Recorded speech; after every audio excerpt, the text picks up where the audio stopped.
We're talking at the moment about being here at CSW for 58, and we're talking about the MDGs, but meanwhile around us what we're seeing is negotiated a new, what they're calling the post-2015 development agenda.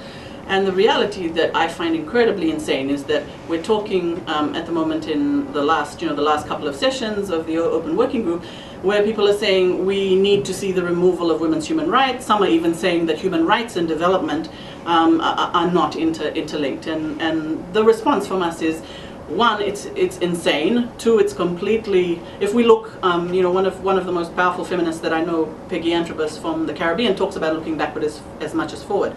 And we had feminists and we had lesbians who were fighting for the sustainable development rights and environment, the links between environment and development 20 years ago at the Earth Summit. And then 20 years ago in Cairo, where we first made sure that we were moving from, a Malthusian concept of the state deciding what kind of reproductive health and rights women had, to saying these are women's human rights. And sexual and reproductive health and rights is incredibly important, not just because of sexual and reproductive health and rights itself, but because without bodily integrity and autonomy, no other rights are possible. You cannot exercise your economic rights, your social rights, your political rights, your civil and political rights without having the ability to own your body, to make choices about your body, and whether it's in your home, in your workplace, in your faith-based place of worship, whatever it is, you need the ability to be able to make the decision for yourself and to make choices for yourself. So